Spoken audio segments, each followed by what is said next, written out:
सतनाम साहिब बंदगी सभी भगत समाज को। सतनाम सत्य कबीर। तो प्रेमी सज्जनों, आपने पार्ट 1 भाग 1 में सतगुरु कबीर साहिब का मूल सिद्धांत जड़ और चेतन, सत्य और असत्य क्या है, इसका खुलकर वर्णन कर रहे हैं। देखिए, जब तक आदि अंत का हमें पता नहीं चलेगा तो हम भक्ति नहीं कर सकते हैं। पता चलना चाहिए कि हम कहां से आए हैं, क्यों फंसे हैं और कैसे निकला जाएगा। तो आपने भाग 1 में सुना, प्रकृति 2 प्रकार की है, एक सूक्ष्म और एक स्थूल, और 5 तत्व और 3 गुण और 25 प्रकृतियों के माध्यम से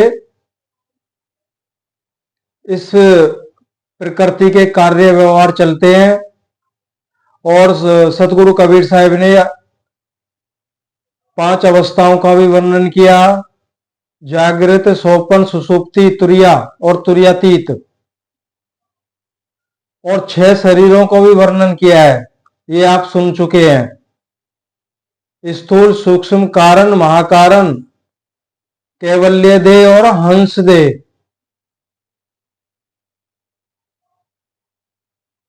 जो हंस देह, जिसे ज्योतिर्मय ईश्वर निरंजन भगवान उनको कहा जाता है, तो सतगुरु कबीर साहब ने वर्णन भी किया है उनको किन किन नामों से जाना जाता है। एक बार दोबारा से बता देते हैं।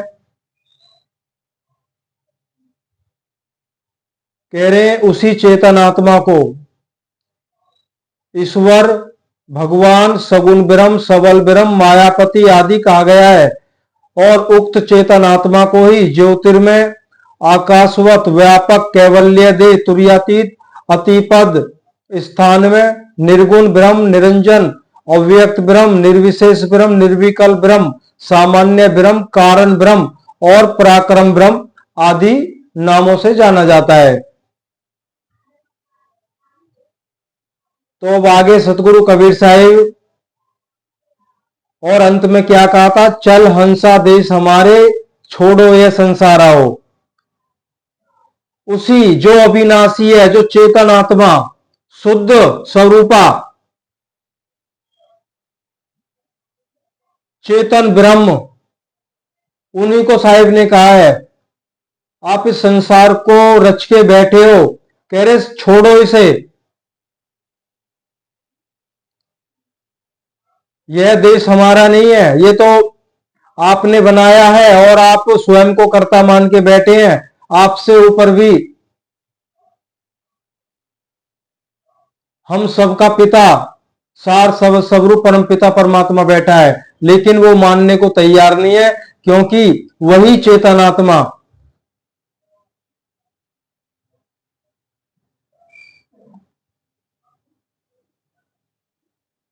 शून्य अवस्था में जब वो आई तो वो उस परम पिता परमात्मा को भूल गई जहां से वो बिछड़ी थी, स्वयं कोई कर्ता मान के बैठी।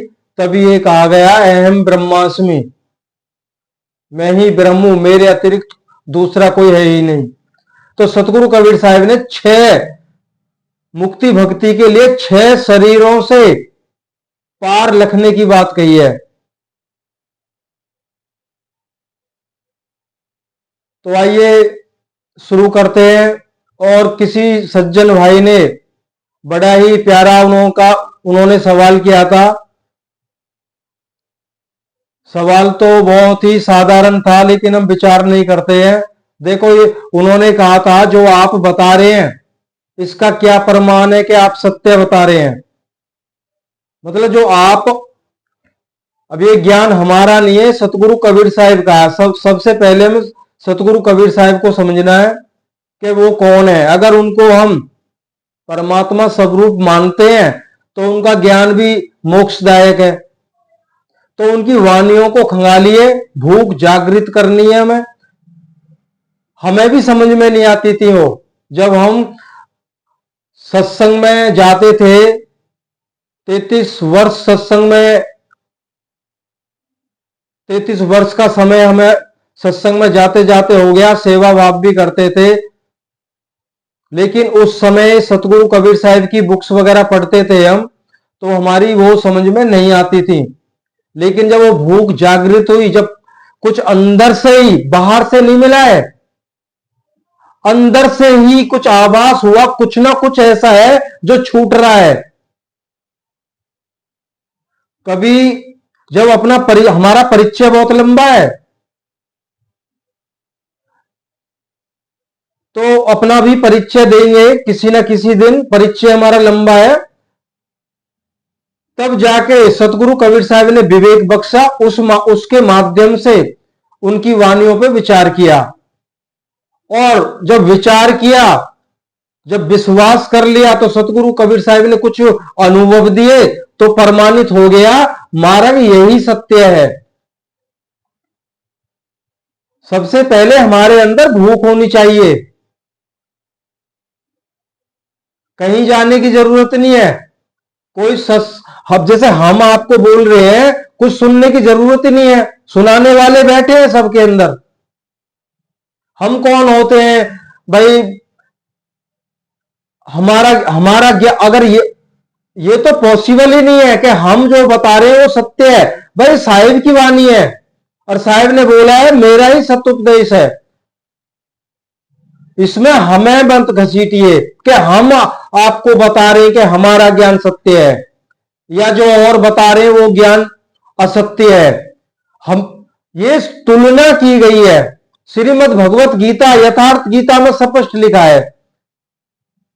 महायोगेश्वर श्री कृष्ण भगवान ने कहा है, मेरे नियत विधि को त्याग कर अगर कोई अन्य मार्ग से मुझे ही भजता है, तो कह रहे वह साधक और उसकी जो भक्ति है वो दोनों ही नष्ट हो जाते हैं। अब ये हमने तो नहीं कहा, हमने केवल एक माध्यम बने हैं, हम आपको बताया है, यथार्थ गीता में ऐसा लिखा है। अब इस बात को कोई बुरा माने, हमें उल्टा सीधा बोले कोई, अब बोल, तो उससे तो कोई फर्क नहीं पड़ता है। फर्क तब पड़ता है जिस चीज का नाम लिया है उसको खंगालिए स्वयं से, तभी विश्वास होगा, तभी आप सबको प्रमाण भी मिलेगा। अब हम क्या, हम प्रमाणित करते हैं, हम ये करते हैं, हमें वो अनुभव हुए, क्या मतलब पड़ा है? अनुभव वही जो आपको होगा, वही सत्य है, वही प्रमाण है जो आपको होगा। हाँ, इतना बताते हैं, सतगुरु कबीर साहब का सत्योपदेश है, इसको मानिए, इस पे मनन करिए, चलिए। आइए, समय बहुत ज्यादा हो जाएगा। और कमेंट्स में मेरे भाइयों, किसी को कोई जैसा भी, जो भी कुछ थोड़ा बहुत हमें पता है, नहीं पता है तो कोई बात ही नहीं है, अगर पता है तो आपको आने वाले अगले सत्संग में उसका जवाब दे दिया जाएगा। क्यों हम मोबाइल सारा दिन अपने पास नहीं रखते हैं? जो सत्य है वो सत्य है। अब बार बार उसको देखना, किसने क्या कमेंट्स किया, क्या एक ही बार देखते हैं। आइए अब पार्ट 2 में सुनते हैं। सतगुरु कबीर साहब 6 शरीरों से बाहर जाने की बात कर रहे हैं। अब देखो, जिन्होंने भी कमेंट्स किया है उनसे हाथ जोड़ के विनती है, आपके सभी सवालों का जवाब इस पार्ट्स में मिल जाएगा, सबका मिल जाएगा। ध्यान से सुनिए। 6 शरीरों से पार कैसे, क्या लिखना है, कैसे जाना है?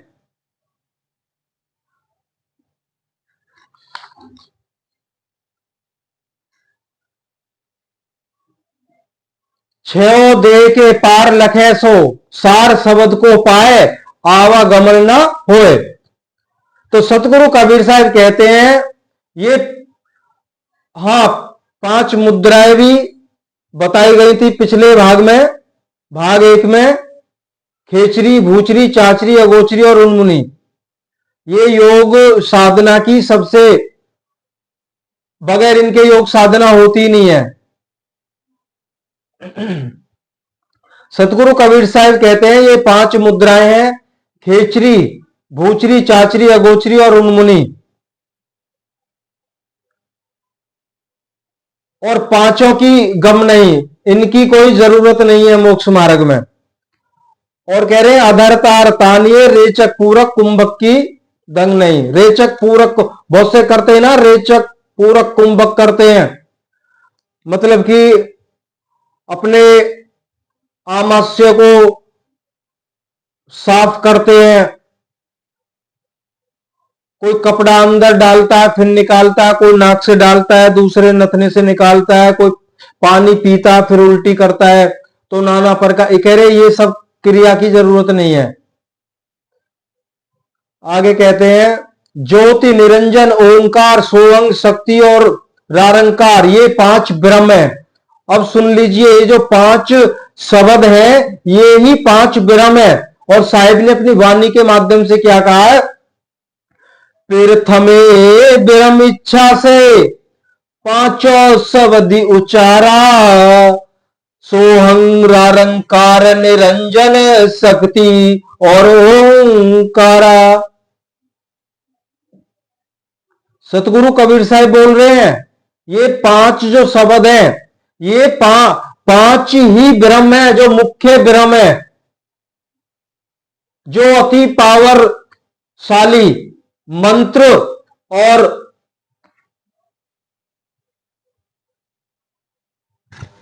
साधना के 5 ब्रह्म, ये 5 ब्रह्म मुख्य ब्रह्म है। इनके बाद 52 अक्षर वर्णात्मक पिंडी शब्द और शंख सहनाई वीणा बांसुरी सितार मृदंग सिंह गर्जन मेघ गर्जन ओहंग सोहंग रारंकार आदि सब अनाहत ध्वनात्मक ब्रह्मांडी शब्द एवं ब्रह्मांड के अंतर्गत दिव्य ज्योतियों का प्रकाश है। योगी जन उसे ज्योतिर्मय ब्रह्म सच्चिदानंद कहते हैं और उसकी प्राप्ति के लिए प्राणायाम योग साधना आदि करते हैं। ब्रह्मांड का सारा विवरण खोल दिया साहिब ने। और इन सब जड़ वर्ग पदार्थों को ही, अब कह रहे हैं ये सब अनित्य बीच के बने हुए बनावटी। जिन भाइयों ने कमेंट्स करके पूछा था क्या आप जो बता रहे हैं क्या सत्य है, ये सत्य कबीर साहब बता रहे हैं। कह रहे हैं ये सब जड़ वर्ग पदार्थ जो पौ माया, पौ प्रकृति क्षर माया कहते हैं, सब माया भी है। इन सर्व क्षरमायिक पदार्थों का जो प्रकाशक साक्षी दृष्टा करता चेतन आत्मा ब्रह्मी अक्षर है। कह रहे वही अक्षर ब्रह्म ही इन सब का साक्षी दृष्टा है और इनको उत्पन्न करने वाला भी वही चेतन ज्योति निरंजन ब्रह्म है। उसी के माध्यम से ये सब प्रकट है।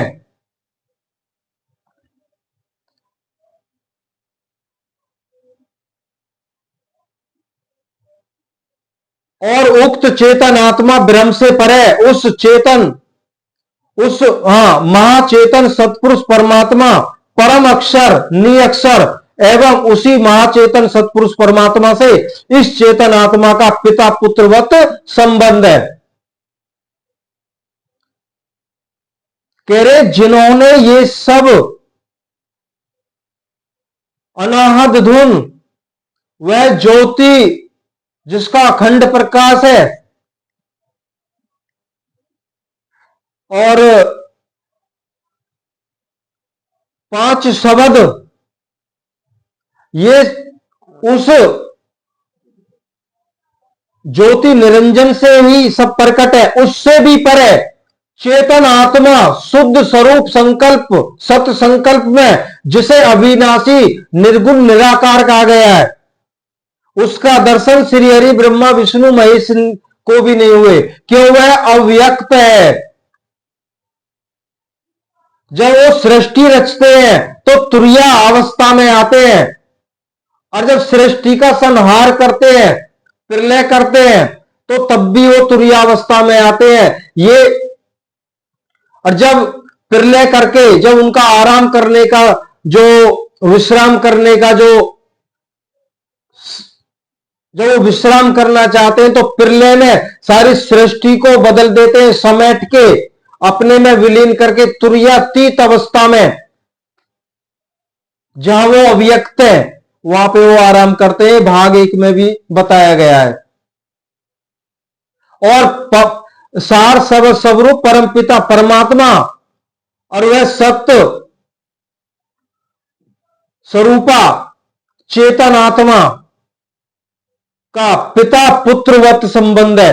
क्यों? परमात्मा से ही वे चेतन आत्मा अलग हुई थी, और उस चेतन आत्मा के माध्यम से हम चारों खानियों में 84 लाख योनियों में जितने भी शरीर हैं, जो भी चेतन आत्मा सुरत भाव से उनमें वास करता है, हम उस ज्योति निरंजन से ही इस पिंड में आए।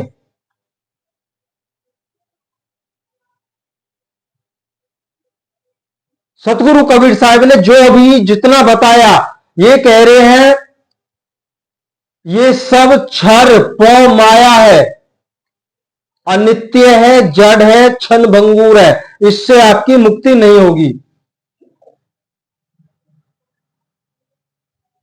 और जो योगी कहते ना, योगी योग साधना करे भवसागर से ना ही तरई। क्यों नहीं तरते हैं? देखो, 6 शरीर को दोबारा से सुन लीजिए। स्थूल, सूक्ष्म और कारण, ये जीवात्मा के शरीर है। और महाकारण, वो ब्रह्मांडी मन का शरीर है, वो भी ब्रह्म है। ब्रह्मांड में वही कार्यरत है, जो भी कुछ होता है ब्रह्मांडी मन के, जो सोचता है वही होता है। और हमारा जो मन है, इससे जो सोचते हैं वो नहीं होता। तो महाकारण ब्रह्मांडी मन है, महाकारण जो शरीर है। इसके बाद है कैवल्य देह, उसके बाद है हंस देह। अगर वो हंस देह ही फंसा, वो जो हंस देह है, वो जो चेतन आत्मा है, वही फंसा हुआ है। अगर वही सुरत में आ जाए, तो ना कोई सृष्टि, ना हम, सब उस परम पिता परमात्मा से आए, सब उसी में समा जाएंगे। लेकिन वो ही फंसा हुआ है। वो फंसा है तो हम फंसे हैं। लेकिन हमें निकालने के लिए सतगुरु कबीर साहब धुरधाम से आए थे। उनके वचनों को हमने माना नहीं, आज भी नहीं मानते हैं। भाई, कोई पैसा तो खर्च नहीं होता है। आप सत्यता से मानिए, महीना 2 महीना आप वैसा चलिए तो सही, आपको स्वयं पता चल जाएगा। जो अब तक करते आए हैं वो तो कुछ और ही था, लेकिन जो अब कर रहे हैं सत्य तो यही है। ये स्वयं पता लगेगा, स्वयं प्रमाण मिलेगा। आइए, 5 मुद्रा क्या है, 5 नाम क्या है, सतगुरु कबीर साहब इनके विषय में क्या बताते हैं। तो संक्षिप्त में ही लेते हैं, समय बहुत ज्यादा हो जाएगा। साहिब अपनी वाणी के माध्यम से कह रहे हैं, ज्ञानी योगी पंडित सवई, ज्ञानी योगी पंडित सवई, सबदई में उलझाना, 5 शब्द और 5 मुद्रा, काया बीच ठिकाना। कह रहे पंडित, ज्ञानी योगी पंडित सवई, शब्दई में उलझाना, 5 शब्द और 5 मुद्रा, काया 5 ठिकाना। तो यहां जो पंडित ज्ञानी योगी पंडित सब है। यहां जो पंडित शब्द आया, ये बड़े बड़े महान तपस्वियों के लिए शायद पंडित पंडित कहा करते थे। कह रहे सब शब्दों में उलझे पड़े हैं। उन भाइयों ने ऐसा भी कहा था कि मतलब अगर उस बात को लिया जाए, भाई सतगुरु कबीर साहब कह रहे, हम नहीं कह रहे। भाई ये जो ज्ञान दिया जा रहा है इसमें मिलावट है, इसमें ये सत्य ज्ञान नहीं दिया जा रहा है। हमारी औकात नहीं है ऐसा कहने की किसी गुरु के लिए। भाई जो दिया जा रहा है सतगुरु कबीर साहब के ज्ञान से अगर आकलन करें तो वो कट जाता है। अब ये सतगुरु कबीर साहब कह रहे जो कटता है वो झूठ है। कह रहे सभी बड़े बड़े ज्ञानी शब्दों में ही उलझे पड़े हैं। कह रहे 5 शब्द और 5 मुद्रा, काया 5 ठिकाना। 5 मुद्राओं के अंतर्गत जो भी भक्ति करते हो और 5 शब्द के माध्यम से, शब्द मंत्र आदि के माध्यम से जो भी भक्ति करते हो, कह रहे 5 काया 5 ठिकाना। अब काया 6 बताई थी, अभी आपने सुना है 6 काया से 12 लख है। तो यहां पे कह रहे काया 5 ठिकाना। अगर हम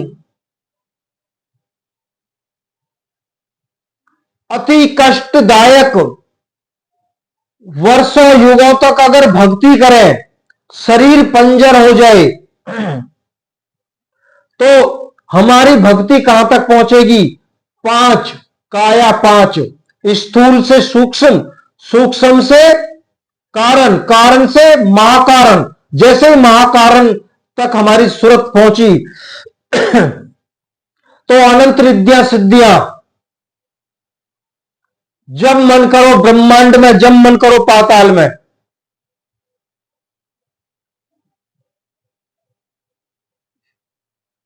महाकारण के बाद 5वां कैवल्य दे, उस ज्योति के अखंड दर्शन।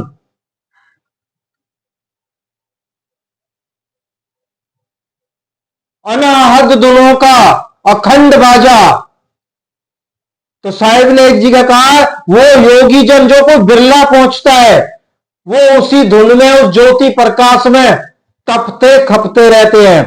कह रहे वहां तो मानो एक जैसे वर्षा होती है ना, इस तरह से उन शब्दों की वर्षा हो रही है। और उस ज्योति का तो और छोर है ही नहीं। जहां बहनें बिंदियां लगाती हैं और जहां सर की चोटी करते हैं, अखंड ज्योति है। लेकिन फिर लौटना पड़ता है। छठी वो 6 शरीर तक तो वो पहुंचते नहीं है। क्यों? वो तो निर्गुण निराकार अव्यक्त है, वो देखने में आता ही नहीं है, वो अवर्णनीय है। यहां पे वह चेतन स्वरूप ब्रह्म निरंजन, वो अवर्णनीय, उसका वर्णन नहीं हो सकता, उसका दर्शन नहीं हो सकता। जैसे परमात्मा अखत है, उसको कथा नहीं जा सकता,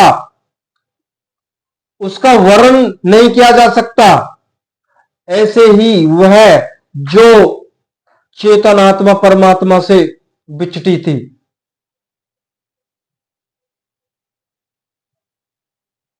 अब सतगुरु कबीर साहब ने कहा है वह 6 देह, जो छठी देह है, उससे भी पार जाना है।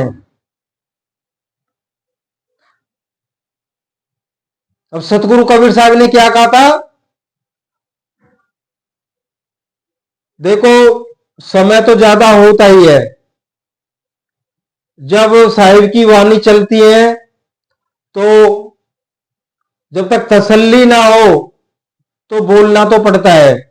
सतगुरु कबीर साहब ने कहा है ना, सतगुरु महल बनाया साखियन किए, प्रेम गिलावा दीन, साहिब दर्शन कारने, शब्द झरोका कीन। अबे संकेत में समझते हैं, जहां चुटिया बहनें चुटिया करती हैं वहीं पे वो झरोका है, शब्द झरोका कीन। और वो शब्द कोई सब वर्णात्मक शब्द नहीं है, वो हमारा निज स्वरूप जिसे सार शब्द कहा गया है। इसके बाद में उस सार शब्द के विषय में समझेंगे। लेकिन आज ये 5 शब्द 5 मुद्राएं क्या हैं और किसने भक्ति की, इसको सुनना बहुत जरूरी है।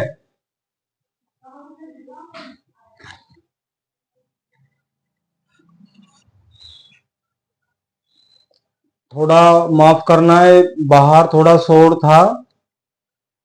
तो सतगुरु कबीर साहब ने कहा कि 5 शब्द और 5 मुद्रा, काया 5 ठिकाना।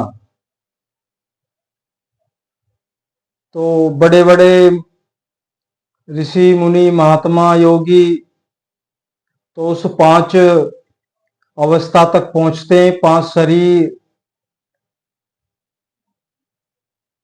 की भक्ति वो भी किसी बिरला, किसी योगी को ही प्राप्त होती है। सुना है हमने, जैसे भाई इतनी घोर तपस्या में बैठे हैं कि दीमक भी चढ़ गई है, तो वो उनकी कुछ अवस्था ऐसी होती है, वो वहां तक पहुंचते हैं। तो सतगुरु कबीर साहब ने जो निज स्वरूप है हमारा, वही सार शब्द है। और शब्द भी, शब्द क्यों कहा है, शब्द भी गुंजयमान है। इसके लिए अलग से सत्संग डालेंगे, कोशिश करेंगे इसके बाद ही उस सत्संग को डालें। या साहिब का ये मूल सिद्धांत है, इसको पूरा करके डालेंगे, सार शब्द पे डालेंगे। वो बहुत ही जरूरी है। जिन भाइयों को वो सुनाई देता है, थोड़ा सा उसमें पहचान भी कराएंगे आपको। शुरुआत तो वहीं से होगी। कह रहे जो भी है ये काया 5 ठिकाने, ये सब काया के अंदर है, ये सब जड़ है, अनित्य है, क्षणभंगुर है, इससे मोक्ष नहीं होगा। तो आगे साहिब ने कहा है, 5 मुद्राओं का जो वर्णन किया था उन्होंने, खेचरी, भूचरी, चाचरी, अगोचरी और रुमनी, ये 5 मुद्राओं के अंदर अंतर्गत कौन कौन से शब्द की भक्ति आती है। अभी कहा ना आपने, प्रथमे ब्रह्म इच्छा से 5 शब्द उचारा, सोहंग, रारंकार, निरंजन, शक्ति और ओंकारा। तो शब्द निरंजन, चाचरी मुद्रा, सोहे नैनन माही। कह रहे हैं शब्द निरंजन और चाचरी मुद्रा, सोहे नैनन माही, ये आंखों में ध्यान किया जाता है। ये भक्ति महायोगी गुरु गोरखनाथ ने की।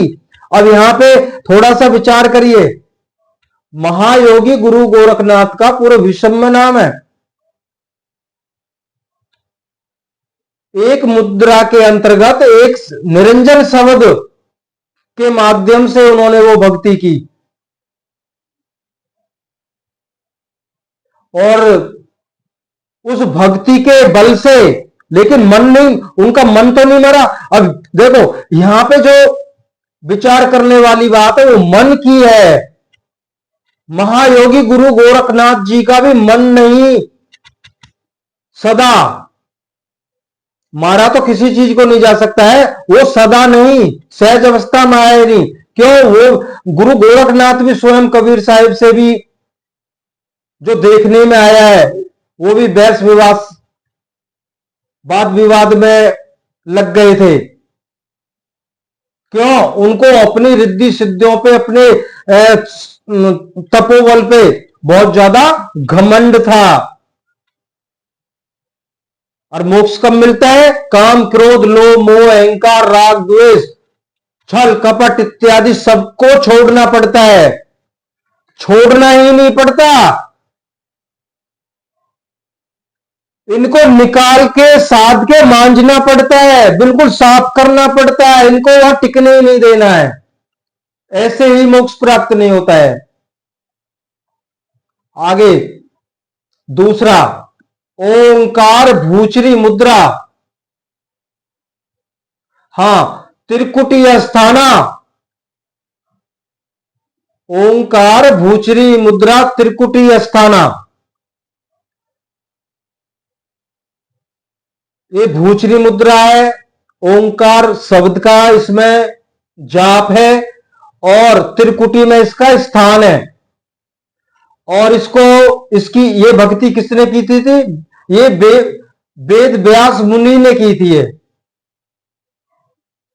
वेद व्यास जी ने इस भक्ति को किया था।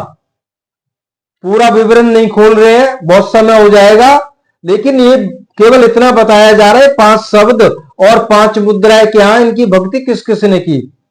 और तीसरा नंबर है सोहंग शब्द अगोचरी मुद्रा भवर गुफा स्थाना। सोहंग शब्द अगोचरी मुद्रा भवर गुफा स्थाना। और ये सुखदेव मुनि ने, ये सुखदेव मुनि ने इसकी भक्ति की थी और उन्होंने वहां अनहद धुनों को सुना। और चौथा नंबर है शक्ति, जिसे हम सतनाम बोलते हैं। शक्ति शब्द और शक्ति शब्द सो उन्मुनि मुद्रा। सोई आकाश सनेही। शक्ति शब्द उन्मुनि मुद्रा सो आकाश सनेही। ये राजा जनक विदेही कहा गया जिनको, ये राजा जनक ने ये भक्ति की थी। पांचवा है रारंकार से, ओ रारंकार से खेचरी मुद्रा 10वां द्वार ठिकाना। रारंकार शब्द खेचरी मुद्रा 10वां द्वार ठिकाना। ब्रह्मा विष्णु महेश, ब्रह्मा विष्णु महेश रारंकार शब्द को पहचाना। श्री हरि ब्रह्मा विष्णु महेश ने इस रारंकार शब्द की घोर तपस्या की थी अपने पिता ज्योति स्वरूप ब्रह्म निरंजन के दर्शन के लिए। लेकिन वो अव्यक्त थे, उन्होंने वचन दिया था मेरा दर्शन कोई नहीं कर पाएगा। तो वहां पे श्री हरि ब्रह्मा विष्णु महेश ने उस अखंड ज्योति के दर्शन करे और रा शब्द की, जिसको रारंकार कहा गया, उस ध्वनि को सुना और कहते हैं राम से बड़ा राम का नाम क्या है? राम से बड़ा राम का नाम क्या है? वो राम का नाम आज सुन लीजिए। तो उन्होंने वहां रा शब्द की ध्वनि को जब सुना तो अपनी माता आज्ञा शक्ति से आके उन्होंने ये विवरण जो बताया, तो उन्होंने कहा रा, कह रहे उन्होंने इसमें कहा इसमें मैं, ये आज्ञा शक्ति के माध्यम से मैं को जोड़ा गया। तो राम आदि से, राम सृष्टि के आदि से चला आ रहा है।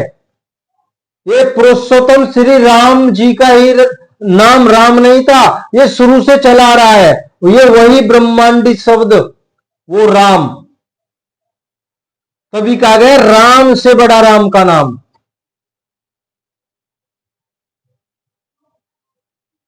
तो आज इतना ही।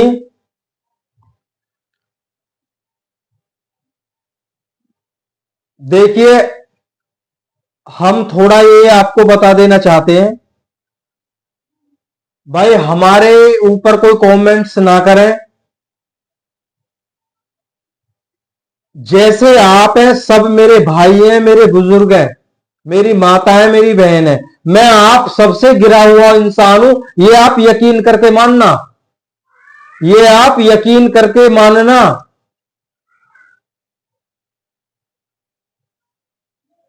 आप साहिब को सतनाम साहिब बंदगी बोलते हैं, उसके लिए कोटि कोटि धन्यवाद। भाई मेरा किसी गुरु से कोई वाद विवाद नहीं है, कोई द्वेष भाव नहीं है। ये आपके सामने इस तरह से जो मैं साहिब के प्रवचनों को लेके आता हूं, केवल एक ही स्वार्थ है, सतगुरु कबीर साहिब की सेवा। उन्होंने बीजक में स्पष्ट किया है, अगर आपके पास में मेरा सत्य उपदेश अगर पहुंच गया है माध्यम जो भी है, अगर आप नहीं चल सके, कहीं ऐसा ना हो आपका शरीर छूट जाए और वो सत्य उपदेश आपके साथ ही वो विलुप्त हो जाए, तो उससे पहले आप चले या ना चले, उससे पहले आप जो अधिकारी हैं उन तक इसको पहुंचाइए। बस तब हमने इस रमेली को जब सुना था, तब हमने कहा चलो इस सेवा को हम जरूर करेंगे, हम चले या ना चले। हम नहीं चल रहे भाई, हम बिल्कुल नहीं चल रहे, हमें कुछ भी नहीं पता है। जो साहिब बता रहे हैं वो हम आपको बता रहे हैं। किसी पे कोई जोर दबाव नहीं है, सबका अपना अपनी अपनी खुशी है, अपने अपने विचार है। माने तो अच्छा, नहीं माने तो अच्छा।